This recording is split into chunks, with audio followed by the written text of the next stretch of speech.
The strangest thing about going home after half a century is that you may arrive and realize home has no idea who you are. My name is Evelyn Hart, and I am 75 years old. Last spring, I went back to the little town where I was born, hoping some corner of it would remember me. And by the end of that day, I had to ask myself a question I had avoided for years.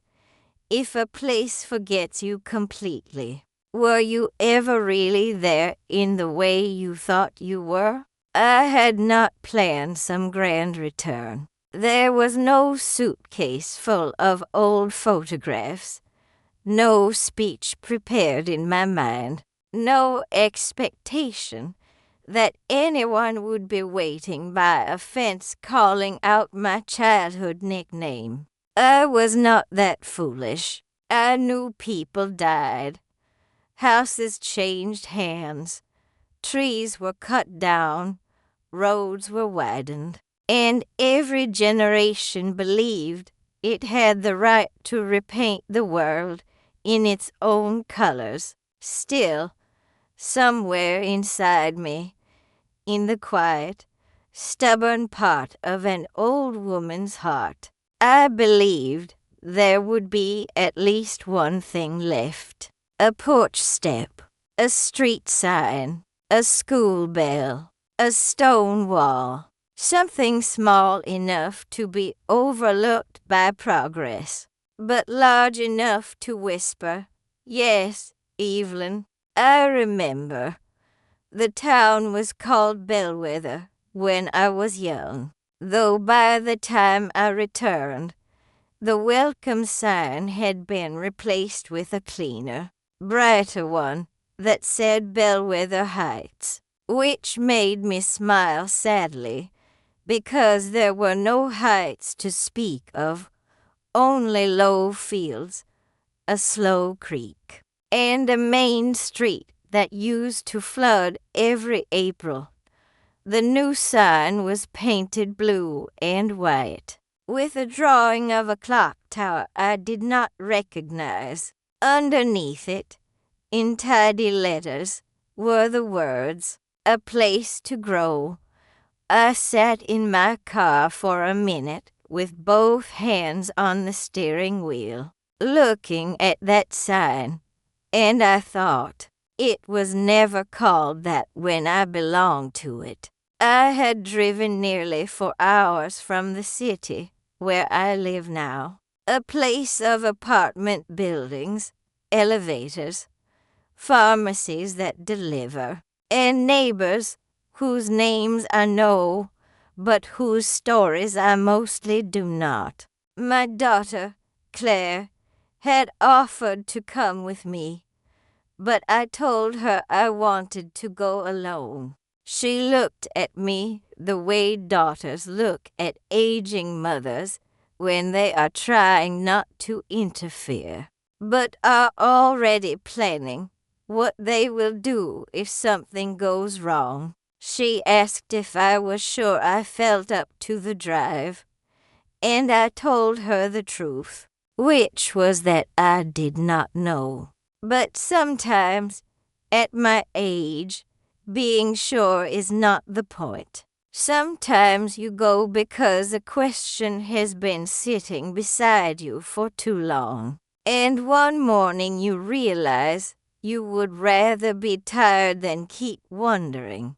For me, the wondering began when my older brother Samuel died. He was 82, and he had been the last person alive who remembered our childhood the way I did. Not perfectly, of course. No two children grow up in the same house. Not really. He remembered our father as stricter than I did, our mother as sadder, the winters as colder, the summers as longer. But he remembered the house. He remembered the elm tree in the yard and the cracked blue bowl Mother used for biscuit dough, and the way I once hid under the church stairs because I was afraid to sing in the Christmas program. After Samuel was gone, I found myself telling little stories to no one. I would be washing a cup and suddenly say aloud, "Sammy, do you remember when the creek froze?" Then I would remember he was not there to answer. That is a lonely thing, when memories lose their witnesses. The house we grew up in stood at the end of Maple Lane. Though I suppose stood is the word I still use because memory is loyal to old shapes. It was a white house with green shutters, 2 upstairs bedrooms, a narrow kitchen, and a back porch that sagged toward the garden like an old man leaning into a conversation. My father worked at the feed mill, and my mother took in mending from women who had more money and less patience. We were not poor in the way people mean when they write about hardship, but there was never extra, and children learn the weight of never extra even when no one says it aloud. I was a quiet girl, not because I lacked thoughts, but because our house was full of people with louder needs. Samuel was bold and restless. My younger sister, Ruth, was delicate in the lungs and was always being watched over. Father came home tired and hungry. Mother carried worry in her shoulders. So I became useful. I fetched water, folded towels, held Ruth's hand at the doctor's office, swept crumbs under the stove when company was coming, and learned early that being needed can feel almost like being loved, though the two are not always the same. Still, there were moments in that town when I felt completely myself. I remember walking to school with my books pressed against my chest, passing Mrs. Donnelly's lilac hedge, which smelled so sweet in May it seemed impossible anyone could be unhappy near it. I remember the bell above Harker's grocery and the little burst of cold air when Mr. Harker opened the icebox to pull out a bottle of milk. I remember the library, which was only one room behind the town hall, and Miss Ada Price, who let me take home books even when I had forgotten my card because, as she told me, a girl who reads with both hands ought not be stopped by a missing piece of paper. I remember writing my name inside a school desk with the sharp end of a compass, small and hidden beneath the lid, not because I wanted to damage anything, but because I wanted some proof that I had sat there with my knees knocking, and my heart full of things I did not yet know how to say. When I was 19, I left Bellwether to work as a clerk in the city. I told everyone it was temporary. I told Mother I would send money and visit often. I told Samuel there was nothing in Bellwether for me, and he laughed and said there was not much anywhere unless you made something of it. I married at 23, had Claire at 27, buried my husband at 64, and lived the ordinary life that looks small from far away and enormous from the inside. I worked, cooked, worried, paid bills, forgave things, failed at things, made a home, lost a home, became a grandmother, and watched my hands slowly turn into my mother's hands. Bellwether became a drawer I opened less and less, not because I had forgotten it, but because remembering required a tenderness I did not always have time to spare. Then Samuel died, and suddenly that drawer would not stay closed, so I drove back. The first place I went was Maple Lane. I had pictured it so clearly that I almost resented the GPS for speaking directions, as if I were a tourist who did not know the way. Turn left, it said, and I thought, I know where to turn. But when I got there, the road itself was wider, paved smooth and marked with bright yellow lines, and the maples were gone, not trimmed, not sickly, not fewer than before, but gone. In their place were young ornamental trees planted at equal distances, the kind that flower beautifully, but cast almost no shade. The ditch where Samuel and I used to float walnut shell boats had been filled in. The lane curved differently now, as if someone had taken an old sentence and rewritten it with better grammar, but less feeling. I slowed the car when I reached what should have been our house. For a moment, I thought I had miscounted. I drove past, turned around in a driveway, and came back. There was a house there, but not ours. This one was tall and beige, with black shutters that looked painted on rather than used, and a two-car garage where the garden had been. The porch was gone. The elm tree was gone. The place where my mother hung sheets on windy mornings was now a rectangle of clipped grass with a small metal sign from a security company near the walkway. I parked across the street and sat there so long a dog began barking from somewhere behind the fence. I knew, of course, that our house might be gone. I had told myself that before leaving. Be sensible, Evelyn. Houses are wood and nails. They do not owe you permanence. But knowing a thing in advance does not prevent the blow when you see it. I had imagined at least recognizing the angle of the roof, the slope of the yard, the old stone at the front path. Instead, there was nothing, not one board, not one window, not one stubborn weed along the fence line that could have been part of the life I knew.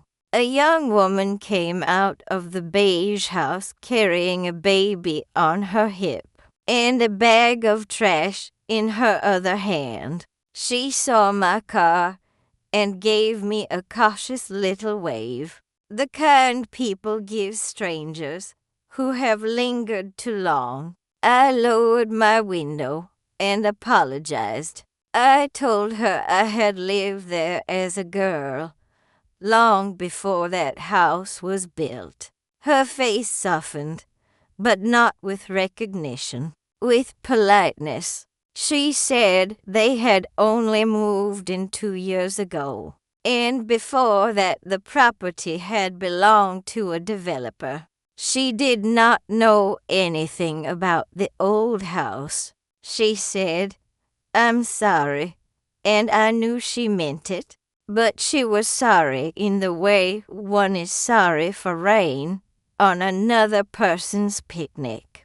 Briefly, kindly, and from a distance. When I was young, I thought identity was made from ambition. Who I would become, what work I would do, whom I would marry, what name would appear on envelopes. Later, I thought identity was made from responsibility, mother, wife, widow, employee, neighbor, the person who remembers appointments, brings casseroles, keeps the spare key, knows which child dislikes raisins, and which friend cannot be called before 10 in the morning. But sitting in that church at 75, I realized there was another layer, quieter than all the rest. We are also made from the places that once recognized us without needing explanation. A childhood town knows things about you no one else can know. It knows where you fell off your bicycle, where you learned shame, where you first felt envy, where you stood in the dark wishing to be beautiful, where you decided you would leave, and where you secretly hoped someone would ask you to stay. When that town changes beyond recognition, it can feel as though those versions of you have been evicted, not killed, exactly, just left without an address. I left the church and walked to the cemetery because the cemetery, at least, could not have become a wellness center or a cafe. My parents were buried there, and Ruth too. She died at 31, still thin and bright-eyed, leaving behind no children, but many people who remembered her laugh. I found the family plot after some searching. The stones were weathered, but standing. Morris, my father's name, my mother's, Ruth's. Samuel had been buried in another state near his wife, which had felt sensible at the time and lonely to me now. I knelt as far as I could and brushed grass from mother's stone. I came back, I said, and my voice sounded strange outdoors. A crow called from a tree, and somewhere beyond the cemetery fence a lawn mower started. I told them what had happened, as though they had not already known whatever the dead know. The house is gone. The school is gone. Harker's is gone. The church lost our names in a flood. No one remembers us here, Dot. And then, after saying it aloud, I felt something shift. Not comfort. Exactly. Something more honest than comfort. Because, of course, someone remembered. I did. That sounds simple. And perhaps it is.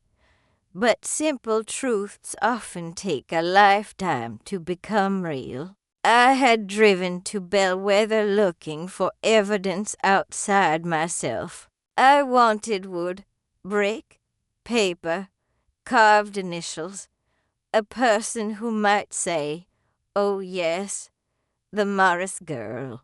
I wanted the town to hand me back my own existence. But the town was busy being itself, which is what places do. It had no duty to remain a museum for my heart. It had held me once, and then it had gone on holding others.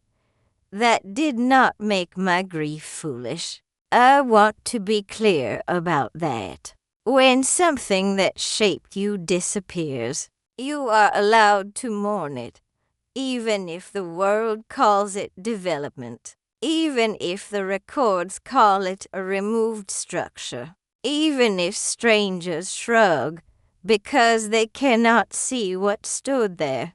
Grief is not always for people. Sometimes it is for a porch step, a tree shadow, a shortcut through weeds, a room where your younger self is still waiting to be understood. But memory, I learned that day, is not only a record of what has vanished. It is also a form of shelter, not a perfect one, and not one you can live in all the time, but shelter nonetheless. As long as I can remember my mother flouring the table before rolling dough. As long as I can remember Samuel's laugh cracking open the summer air. As long as I can remember Ruth's small hand tucked into mine on the walk to school. Those things have not been returned to nothing. They live in me, not as photographs, not as proof for anyone else, but as part of the way I speak, the way I love, the way I endure loss, without letting it turn me hard. Before I left the cemetery, I found a small fallen leaf, though it was spring, and I do not know why it had lingered there, dry and brown among the grass. I placed it on Ruth's stone, then laughed at myself because the wind would take it within the hour. But perhaps that was all right. Not every gesture needs to last. Some only need to be made. On the drive out of town, I passed the blue and white sign again. Bellwether Heights, a place to grow. This time it did not anger me as much. I thought of the baby on the young woman's hip in the house where mine had been. One day, perhaps, that child will stand on that clipped grass and believe the world began there. She will have her own hiding places, her own disappointments, her own mourning when she leaves and does not look back until looking back becomes necessary. Maybe 50 years from now she will return and find something else in its place. And she too will wonder whether the ground remembers. I hope by then she understands sooner than I did that we are not preserved by buildings. Although we may love them, we are not kept alive by records.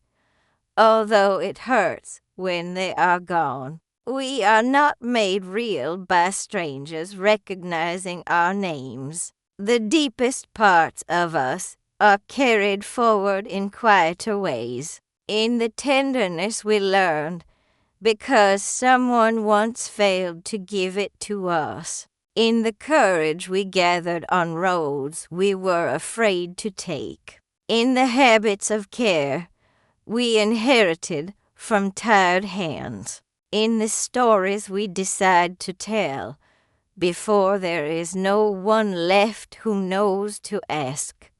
When I got home, Claire called to make sure I had arrived safely. She asked how the trip was. For a moment I considered saying, "Fine," because that is what old mothers say when the truth is too large for a telephone. But then I told her about the house, the school, the church records, the cemetery. I told her about the desk where I carved my name. She was quiet for a long time, and then she said, "I didn't know that about the desk." No, I thought. Of course you didn't. I had never told her. Since then, I have begun telling her more. Not all at once, not as a lesson, just little pieces when they come. The lilacs near Mrs. Donnelly's fence, the blue bowl, the walnut shell boats in the ditch, Ruth's laugh, Samuel's broken ankle, my mother's hymns, my father pretending not to be proud when I got a certificate for perfect spelling. These memories may not matter to anyone the way they matter to me, but now they have crossed from my keeping into hers, and that is a kind of survival. So, if you are listening to me tonight, and there is a place you cannot return to, or a house that no longer stands, or a version of yourself that seems to have vanished because no one speaks that name anymore, I want to tell you what I wish someone had told me before I drove all those miles. You are not gone because the street has changed. You are not erased because the door was replaced, or the records were lost, or the people who knew you have taken their memories with them. The child you were is not waiting in the old town. She is here, in the way you pause before answering, in the songs you still know by heart, in the fears you outgrew, and the ones you did not, in the love you keep trying to give better than you received it. A place can forget you completely and still have mattered. A life can leave no marker and still have shaped the world. And sometimes, when every outward trace has disappeared, what remains is not emptiness, but the quiet responsibility of becoming the witness you went looking for.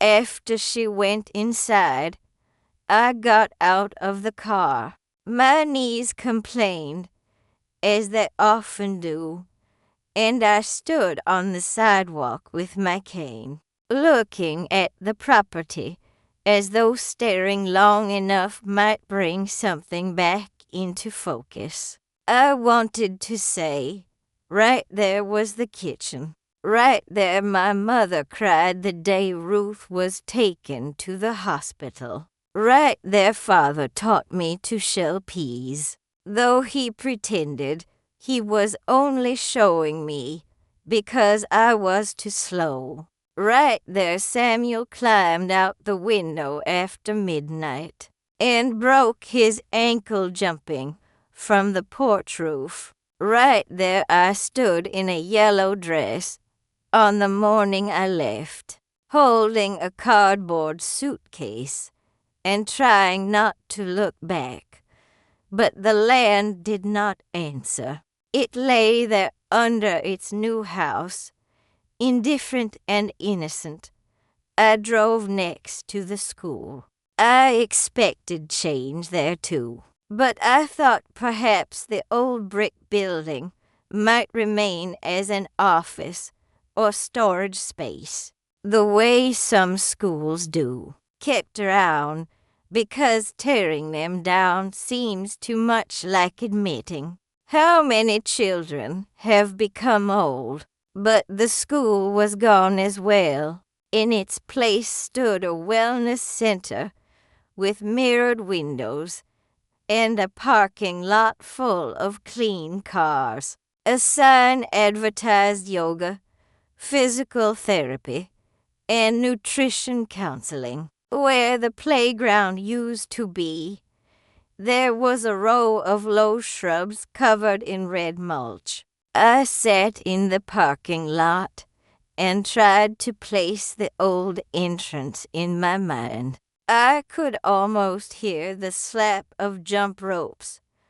the high calls of children at recess, the squeak of chalk against the blackboard. I wondered where my desk had gone. I wondered if the lid with my carved name had been burned, buried, or broken apart, without anyone noticing the small, uneven letters underneath.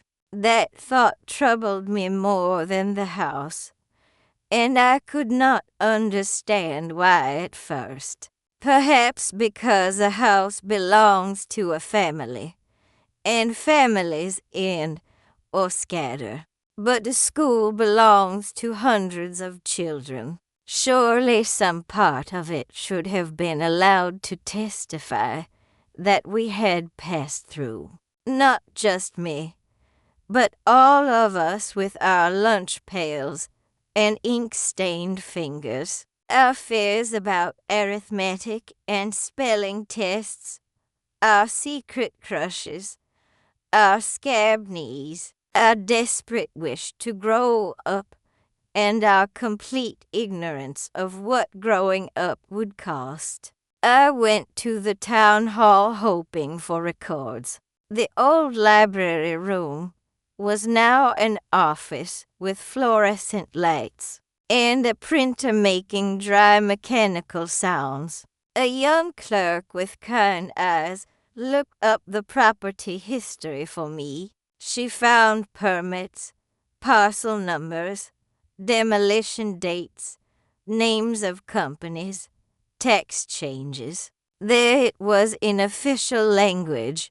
Structure removed. Structure removed. That was my childhood home.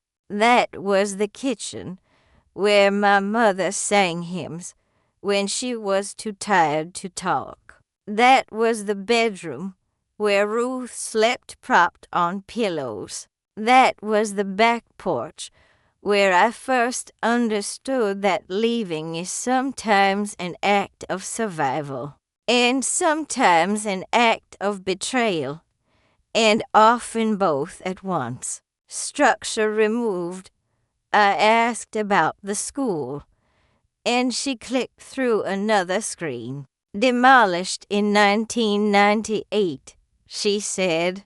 I nodded as if this were useful information. 1998. I was 47 then, busy raising a daughter and caring for a husband whose heart had begun to frighten us. Somewhere in that year, men with machines had knocked down the place where I learned to write my name, and I had been buying groceries, answering phones, making supper, unaware that one of the rooms inside me was being turned to dust. The clerk asked if I was researching family history. I said something like that.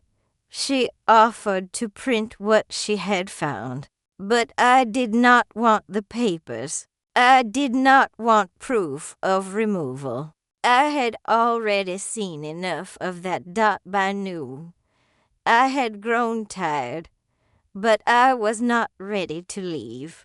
I stopped at a cafe on Main Street where Harker's Grocery used to be. Of course, it was not called Main Street Cafe in my memory. It was Harker's, with barrels of flour near the door, and penny candy in glass jars, and Mr. Harker pretending not to. See when children took too long choosing. Now there were little tables, a chalkboard menu, and music playing softly from somewhere overhead. I ordered tea and soup, and the waitress called me honey, which I have noticed young waitresses do to old women when they are trying to be warm. Without knowing our names, I asked her whether she had grown up in Bellwether.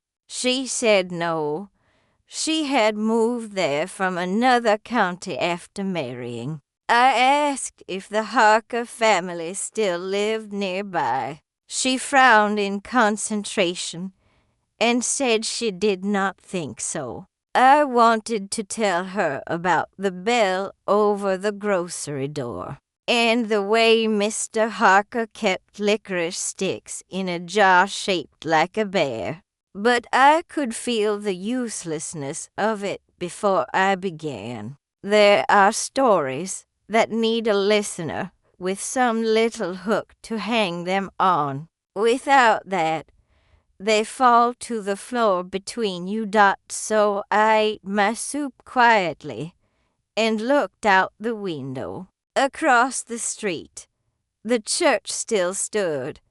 That sight nearly broke me with relief.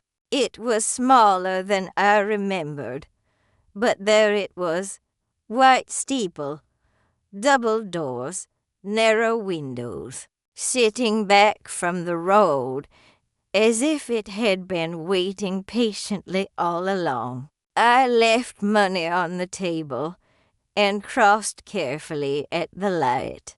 Though in my childhood there had been no light and hardly any cars to wait for. The church door was unlocked. I stepped inside and smelled wood polish, old hymnals, and faint dust, and for one clear breath, I thought I had found it. Something remembered. The sanctuary had been renovated.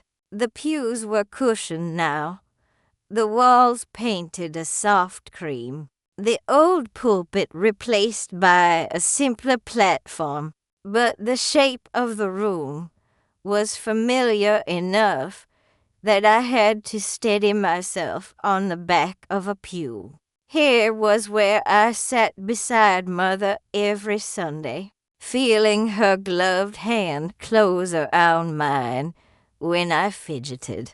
Here was where Ruth coughed into a handkerchief and Samuel made faces at me over Father's shoulder. Here was where I hid under the stairs before the Christmas program, ashamed of my fear and furious that everyone expected a little girl's voice to be brave on command. I walked to the side hallway. The stairs were still there, though painted a different color.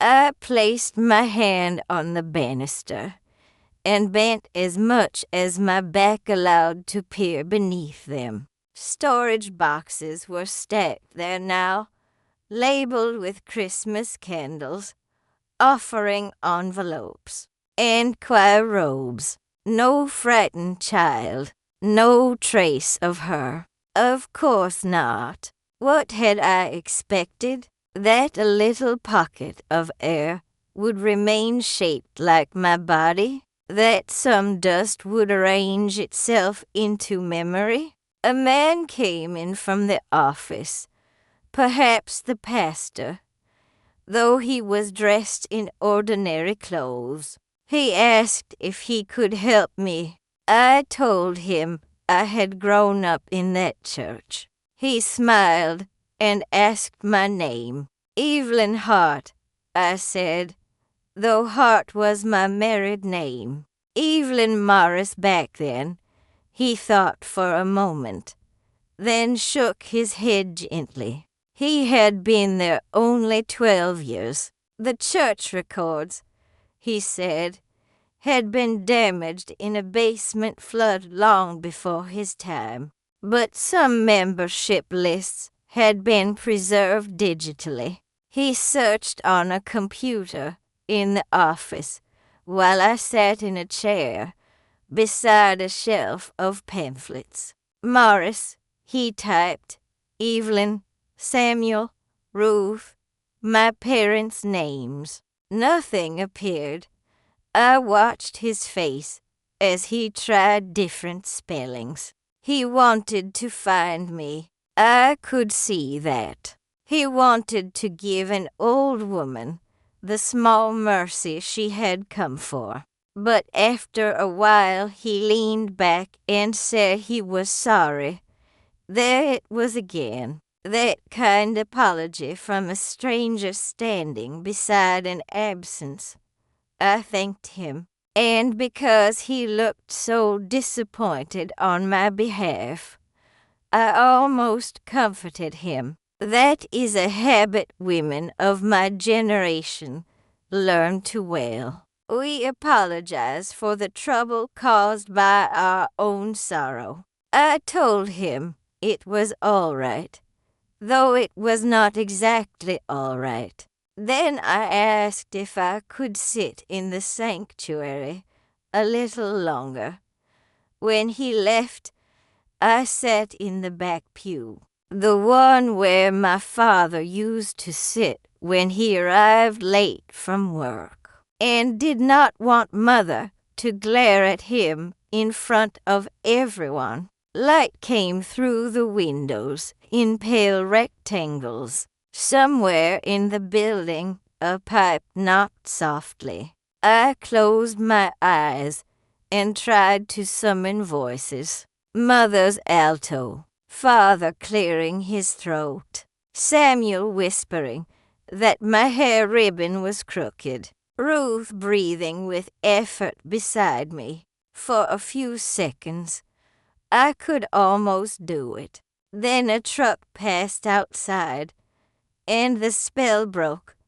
I began to cry then, not loudly, not in the way people cry when something terrible has just happened. It was an old cry, slow and almost embarrassed. I cried for the house and the school and the grocery, yes, but beneath all that I cried for the foolishness of believing. The world had kept a room for me somewhere.